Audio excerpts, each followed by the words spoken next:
Hello दोस्तों, स्वागत है आपका अपने यूट्यूब चैनल रेलवे अपडेट में। देखिए दोस्तों, आरटीएसओ के द्वारा एक नोटिस जारी किया गया है जिसमें मोस्ट 15 क्वेश्चंस का आंसर दिया गया है, जो कि कैंडिडेट्स की जनरली क्वेरीज होती है और मतलब जो जानने की क्वेरीज होती है कि मतलब टी स्कोर कैसे बनता है या फिर जो साइको वगैरह होते हैं वो क्यों होता है। तो उन सभी का जो आंसर है वो इस नोटिस में दिया गया है।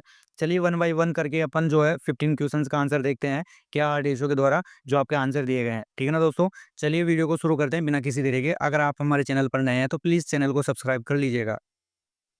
देखिए दोस्तों, एफएक्यू के अंदर आपका पहला क्वेश्चन है, for which category of staff aptitude test are conducted by RRBs for direct recruitment. यानी कि जो रेलवे के द्वारा यानी कि आरआरबीज के द्वारा डायरेक्ट रिक्रूटमेंट जो भर्ती दी जाती है उसमें कौन कौन सी ऐसी कैटेगरी है जिसमें आपका जो है सीबेट यानी कि साइको टेस्ट लिया जाता है। तो देखिए आप यहाँ पे देख सकते हैं जो सेफ्टी कैटेगरी है जो वैकेंसी है ना, सेफ्टी कैटेगरी जितनी पोस्ट है उन सभी में आपका जो है साइको लिया जाता है। जैसे कि यहाँ पे दिया हुआ भी है, स्टेशन मास्टर हो गया, ट्रैफिक असिस्टेंट हो गया और असिस्टेंट लोको पायलट हो गया।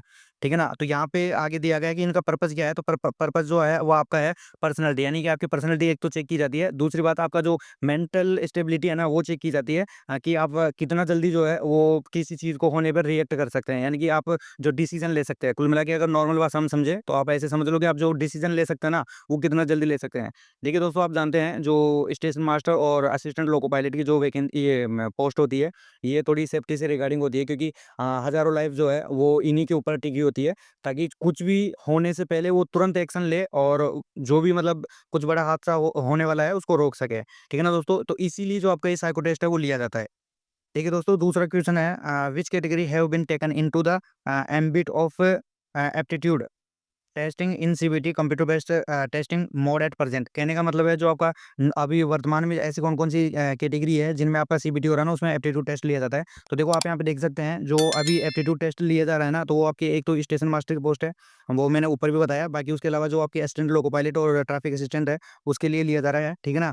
और जो आपकी जो जीडीसी के तहत जो वैकेंसी आती है ना आपकी स्टेशन मास्टर और इसकी असिस्टेंट लोको पायलट की, तो उसके लिए भी ये लिया जा रहा है। बाकी उसके अलावा जो आपकी मेट्रो रेल कॉर्पोरेशन में है ना, तो उसके लिए कौन-कौन सी वैकेंसी के लिए, तो आपकी जो सेक्शन कंट्रोलर और ट्रेन ऑपरेटर, जो कि नॉर्मली ये तो मतलब आप मेट्रो रेल कॉर्पोरेशन में जो ट्रेन ऑपरेटर है उसी को मतलब ऐसे रेलवे में लोको पायलट बोला जाता है, तो उसी के लिए। ठीक है ना? तो ये आपकी जो इन वैकेंसीज़ के लिए आपका जो एप्टीट्यूड टेस्ट है वो लिया जा रहा है। देखिए नेक्स्ट क्वेश्चन है, what points are to be kept in mind for aptitude test in CBT. यानी कि सीबीटी के अंदर जो आपका एप्टीट्यूड टेस्ट होता है ना, तो उसमें आपको दिमाग में क्या-क्या चीज़ें रखनी है। तो यहाँ पे देखो नीचे दिया हुआ है, फॉलोइंग पॉइंट जो है आपको दिमाग में रखना है। कौन-कौन से हैं? Understand the example to do better in the test, यानी कि आपको जो एग्जांपल वहाँ पे दिया जाता है, इंस्ट्रक्शन दिए जाते हैं, उनको आपको पढ़ना है, अच्छी तरह से समझना है। ठीक है ना? ताकि आपका जो टेस्ट है वो अच्छे से रहे। बाकी stay focus on every question of every test throughout so that you are able to gain maximum score. यानी कि कहने का मतलब है जब आप क्वेश्चन कर रहे हैं ना, तो क्वेश्चन पे फोकस करना अच्छे से, ताकि आपको जो है मैक्सिमम स्कोर मिल सके। देखिए नेक्स्ट नेक्स्ट पॉइंट है, keep in the mind time allotted for the test and try to finish within the stipulated time. यानी कहने का मतलब है कि आपको जो है टाइम को भी दिमाग में रखना है और टाइम के अकॉर्डिंग आपको क्वेश्चन करने हैं। ठीक है ना? जिससे आपका जो है सारे क्वेश्चन अटेम्प्ट हो सके। देखिए नेक्स्ट क्वेश्चन है, if you find any question difficult, यानी कि अगर आपको कोई क्वेश्चन ऐसा लगता है कि कठिन है, don't waste time on it, यानी कि आपको इस पे टाइम वेस्ट नहीं करना है और आपको क्या करना है, सिंपली नेक्स्ट हो जाना है। ठीक है ना? अगले क्वेश्चन पे देखना है। जब टाइम बचे तो टाइम बचने के बाद में आप उस क्वेश्चन पे वापस से आ सकते हैं। अगला पॉइंट है, in the rest period between two test try to relax so that you are able to focus again on the next test. कहने का मतलब है जब आपका इसमें देखो बैटरी टेस्ट जब आपका होता है तो इसमें बीच-बीच में गैप मिलता है कुछ। तो जब उस टाइम पे गैप मिले ना, तो उस गैप में आपको माइंड को रिलैक्स करना है, ताकि आपका जो अगला टेस्ट है वो अच्छे से जा सके। देखिए नेक्स्ट क्वेश्चन है, what is the criteria to qualify for aptitude test? यानी कि एप्टीट्यूड टेस्ट को पास करने के लिए क्या आपका जो है क्राइटेरिया है? तो देखो यहाँ पे दिया हुआ है, आंसर है कि in order to qualify the aptitude test, यानी कि एप्टीट्यूड टेस्ट पास करने के ऑर्डर में यहाँ पे ऑर्डर दिया हुआ है। Candidate are required to obtain T score, जो आपका टी स्कोर है वो 42 या 42 से ज़्यादा होना चाहिए प्रत्येक टेस्ट में। ठीक है ना? T score is different from raw score, यानी कि जो टी स्कोर होता है ना, वो आपका डिफरेंट होता है जो रो स्कोर होता है उससे। ठीक है? बाकी and raw score of each test is converted into T score, जो आपका रो स्कोर होता है ना, उसी को टी स्कोर में बदला जाता है हर शिफ्ट के हिसाब से। ठीक है ना दोस्तों? देखिए नेक्स्ट क्वेश्चन है, how are T score and composite score of a candidate calculated in CVT mode of aptitude test, यानी कि जो आपका टी स्कोर और कंपोजिट स्कोर होता है ना, टोटल स्कोर होता है, वो एप्टीट्यूड टेस्ट के लिए जो है वो कैसे मतलब जो काउंट किया जाता है या कैसे कैलकुलेट किया जाता है। तो देखिए यहाँ पे दिया हुआ है basic parameter to required to calculate T score, यानी टी स्कोर का जो रिक्वायर्ड करने के लिए जो बेसिक पैरामीटर है वो है मीन, यानी कि आपका माध्य, और स्टैंडर्ड डेविएशन यानी कि आपका मानक विचलन, जो कि ड्राइव किया जाता है कहाँ से, all candidate appeared in the test, यानी कि जो आपका टेस्ट देते हैं, जो सीबेट आपका जो ये एग्जाम्स होता है, टेस्ट होता है एप्टीट्यूड टेस्ट, उसमें जितने भी कैंडिडेट्स वगैरह होता है उन्हीं से ये जो है माध्य और आपका जो स्टैंडर्ड डेविएशन है ये वहाँ से ड्राइव किया जाता है, यानी कि लिया जाता है, निकाला जाता है, ठीक है ना। आगे दिया है normally for most of candidates T score falls between T score 80 to T score 20, यानी कहने का मतलब है जो नॉर्मली जो टी स्कोर होता है ना वो आपका 80 से 20 के बीच में होता है। However formula does not rule out possibility of T score beyond this range also, though number of such candidate may be very few, यानी कि कहने का मतलब है कि जो ये फॉर्मूला है मतलब 80 से 20 के बीच में तो नॉर्मली होता है, लेकिन इसका मतलब ये नहीं कि मतलब 80 से मतलब ज़्यादा नहीं हो सकता है, सॉरी कम नहीं हो सकता है। तो देखो यहाँ पे कम भी हो सकता है, लेकिन वो वेरी करता है कैंडिडेट्स के ऊपर, ठीक है ना। यहाँ पे दिया हुआ है कैंडिडेट्स, यानी कैंडिडेट्स जैसे मान लो कि कम कैंडिडेट्स है तो वो उस हिसाब से वेरी करेगा। देखिए यहाँ पे आपको टी स्कोर का निकालने का फॉर्मूला दिया हुआ है, T is equal to 50 plus 10 multiplied x minus mean upon H D. जो एक्स है वो आपका क्या है, यहाँ पे कैंडिडेट के द्वारा स्कोर किया गया जो टेस्ट में मार्क है वो है, और जो मीन मीन यानी आपका माध्य होता है, और एच डी मतलब स्टैंडर्ड डेविएशन है। तो यहाँ पे आपको एग्जाम्पल दिया हुआ है कि आप मान सकते हैं सब्जेक्ट में जो स्कोर किया है उसने कितना किया, मान लो किसी एक टेस्ट में आपने 20 स्कोर किया, और जो आपका उसी टेस्ट के अंदर जो ऑल कैंडिडेट्स है ना उसी को निकाल के आपका 40 माध्य निकला है, और स्टैंडर्ड डेविएशन जो आपका निकला वो 3 निकला, आप ऐसे मान सकते हैं। तो आपका जो टी स्कोर होगा उस टेस्ट का, क्योंकि अलग-अलग टेस्ट का अलग-अलग टी स्कोर होता है ना, तो यहाँ पे आप देख सकते हैं 50 प्लस 10 और 20 माइनस 14 अपॉन 3। तो आप इसको जब कैलकुलेट करेंगे तो टोटल आपका जो टी स्कोर होगा कितना होगा, 70 होगा, ठीक है ना। अब ये 70 है ना जो काउंट नहीं किया जाता है, इसका भी 30% आपका जो फाइनल मेरिट होती है उसमें 30% इसका लिया जाता है। तो वो भी आगे बताया अपन देखते हैं। देखो यहाँ पे दिया हुआ है कि एप्टीट्यूड टेस्ट में जो आपका जो 30% इसका वेटेज होता है, तो ठीक है ना, वो इसमें लिया जाता है। देखिए यहाँ पे आगे दिया हुआ है a weightage to aptitude test is 30, the composite score of a particular subject can be calculated as follow. यहाँ पे बोला गया है कि जो आपका वेटेज होता है ना वो 30 रहता है, और जो कंपोजिट स्कोर यानी समग्र जो स्कोर होता है वो कैलकुलेट करने के लिए यहाँ पे नीचे आपको जो है एग्जांपल दिया हुआ है।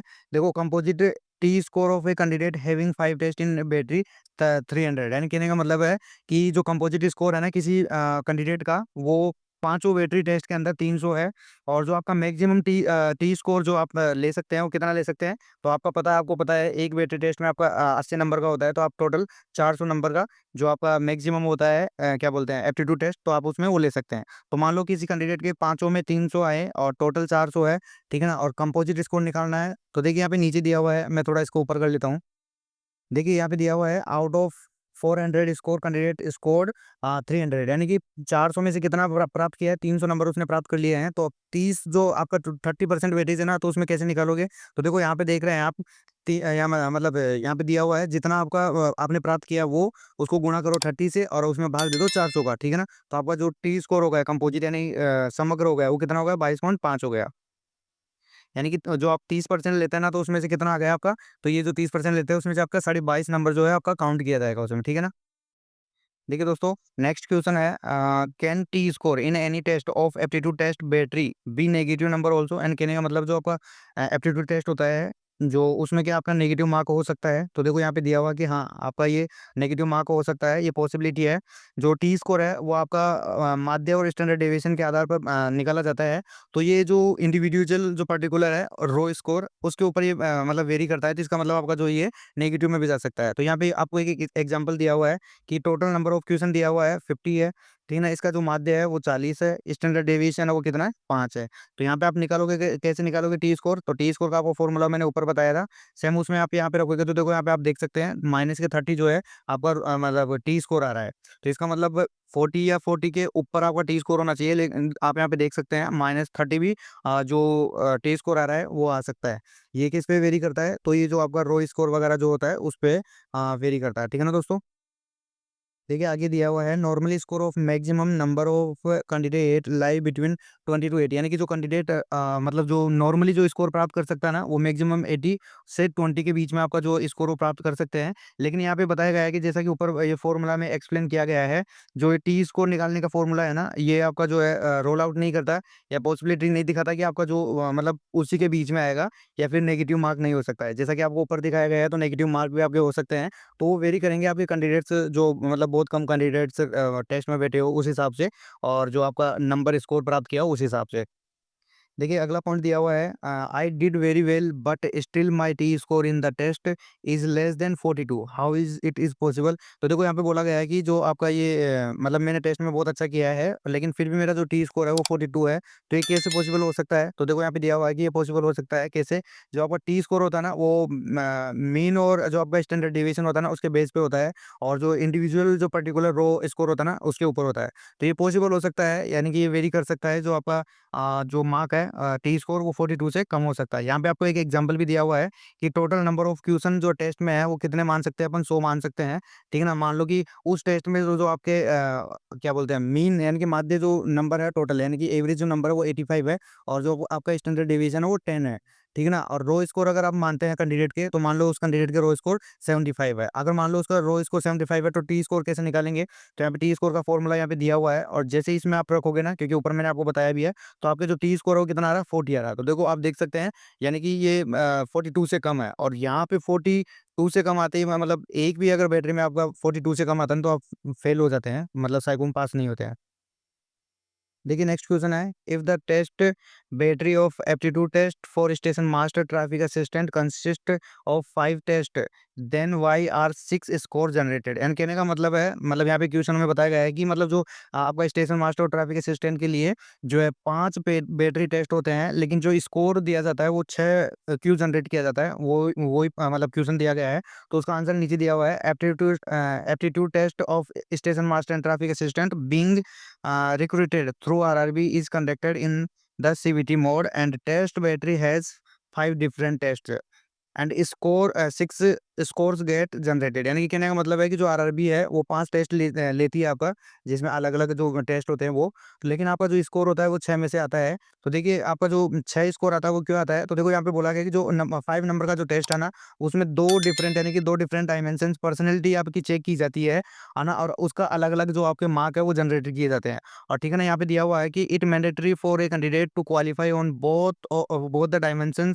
of personality for being declared as suitable in the test, sorry in this test. कहने का मतलब है कि ये मैंडेटरी भी है कि जो पांचवा टेस्ट है ना आपका पर्सनालिटी टेस्ट, उसमें दो प्रकार के आपके जो क्या बोलते हैं स्कोर जारी किया जाता है, और उन दोनों ही पर्सनालिटी के ऊपर है ना आपका जो आपको पास होना जरूरी है। कुछ अलग बात ये है, आपको पास होना जरूरी है ना, यानी कि आपका जो टी स्कोर है 42 से ज्यादा है, 42 के बराबर आना चाहिए, तब जाके आप पास होंगे, अदरवाइज आप सुटेबल नहीं होंगे, यानी कि आप असफल हो जाएंगे। देखिए नेक्स्ट पॉइंट है, is there any provision of reservation in aptitude test. यानी कि जो आपका ये साइको होता है ना, इसके अंदर कोई प्रोविजन, ऐसा प्रोविजन है क्या जिसमें रिजर्वेशन होता है। तो यहाँ पे आंसर दिया गया है कि नहीं, ऐसा कोई नहीं है। Aptitude test is meant for recruitment of safety category. यानी कि जो आपका एप्टीट्यूड टेस्ट होता है ना, ये सेफ्टी कैटेगरी के रिगार्डिंग होता है। तो यहाँ पे ऐसा कुछ भी प्रोविजन यानी कि रिजर्वेशन के रिगार्डिंग ऐसा कोई प्रोविजन नहीं है। ठीक है ना। नेक्स्ट क्वेश्चन है कि आपका जो ये एप्टीट्यूड टेस्ट में है कोई नेगेटिव मार्किंग है। तो यहाँ पे दिया गया है कि नहीं, इसमें कोई नेगेटिव मार्किंग नहीं है। ठीक है ना, इसमें जो नॉर्मली आपके नंबर आते हैं जो कि जितने क्वेश्चन आपने सही किए होंगे उसके सबके नंबर होंगे। ठीक है ना, बाकी जो नेगेटिव मतलब सॉरी जो नहीं किए होंगे उनके नंबर नहीं मिलेंगे। देखिए नेक्स्ट क्वेश्चन है, is cut off criteria for determining suitability of candidates same all over in the country. तो बोला गया है कि जो मतलब कट ऑफ जो होती है आपकी इसकी एप्टीट्यूड टेस्ट के लिए, तो क्या ऑल ओवर इंडिया में सेम है। तो यहाँ पे आंसर दिया गया है कि cut off the cut off criteria for determining suitability of candidates is same in all the RRBs all over the country. यानी कहने का मतलब है कि सभी आरआरबीज में और पूरी इंडिया के सॉरी कंट्री के अंदर यानी देश के अंदर जो आपका कट ऑफ है वो समान रहता है। The qualifying mark of aptitude test for all RRBs are same and there is no variation at all. यानी कि कहने का मतलब है कि जो क्वालिफाई करने के लिए यानी पासिंग मार्क्स जो आपके होते हैं वो सभी के लिए सेम है, और यहाँ पे कोई वेरिएशन नहीं है।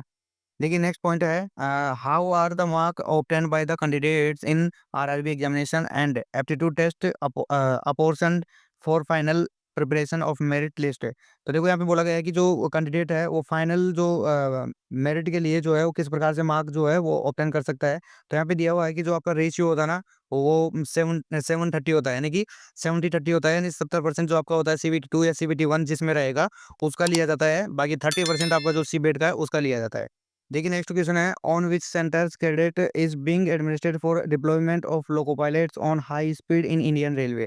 कहने का मतलब है जो हाई स्पीड ट्रेन होती है उनके लोको पायलट के लिए जो आपका जो ये कैडेट जो टेस्ट होता है ना वो कौन कौन से सेंटर्स पे होता है। तो देखो पहले बात तो यहाँ पे दिया हुआ है कि मोर देन 110 यानी कि 110 किलोमीटर से हाई स्पीड की जो ट्रेन के लोको पायलट होंगे ना उनके जो टेस्ट होते हैं वो कहाँ कहाँ होंगे। तो देखो नॉर्दर्न रेलवे में आपका यहाँ पे होगा NR और NWR के अंदर, ठीक है ना। साउदर्न रेलवे में आपका जो होगा वो होगा साउदर्न रेलवे में, साउथ सेंट्रल रेलवे में और साउथ वेस्ट रेलवे में, ठीक है ना। और ईस्टर्न रेलवे की बात करें तो आपके सारे रेलवे जहाँ पे ईस्टर्न रेलवे के जो लोको पायलट है जो मोर देन 180 किलोमीटर से ऊपर की ट्रेनों में मतलब जो लोको पायलट है उनका जो टेस्ट होता है वो यहाँ पे होता है। बाकी वेस्टर्न रेलवे में यहाँ पे होता है और RDSO के द्वारा जो होता है वो यहाँ पे होता है NCR और NER के अंदर, ठीक है ना दोस्तों।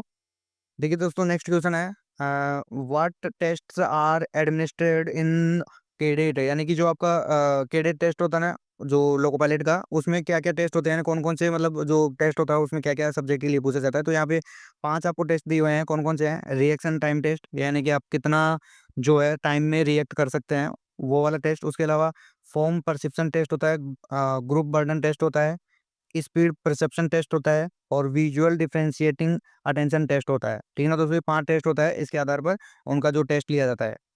अगला और फाइनल जो आपका क्वेश्चन है वो है, what are the criteria for suitability in cadet system for loco pilot. यानी लोको पायलट का जो कैडेट टेस्ट होता है ना इसमें क्या सुटेबिलिटी है वो मतलब कितना स्कोर प्राप्त कर सकता है। तो देखो वो सेम वही आपका जो टी स्कोर होता है वो 42 के बराबर या 42 से ज़्यादा होना चाहिए। अगर उससे कम ये प्राप्त करता है तो आपका जो है वो कैसा अनसुटेबिलिटी अनडिक्लेयर यानी कि फेल डिक्लेयर किया जाएगा, ठीक है ना दोस्तों। ये 15 क्वेश्चन थे आपके जो कि RDSO के द्वारा जारी किए गए हैं, ठीक है ना, जो आपका CBET को लेकर। तो मैंने 15 के 15 आपको बताए हैं। आई होप आपको ये समझ में आए होंगे। अगर वीडियो अच्छा लगा हो तो दोस्तों लाइक कीजिए, शेयर कीजिए। मिलते हैं अगले वीडियो में। धन्यवाद दोस्तों।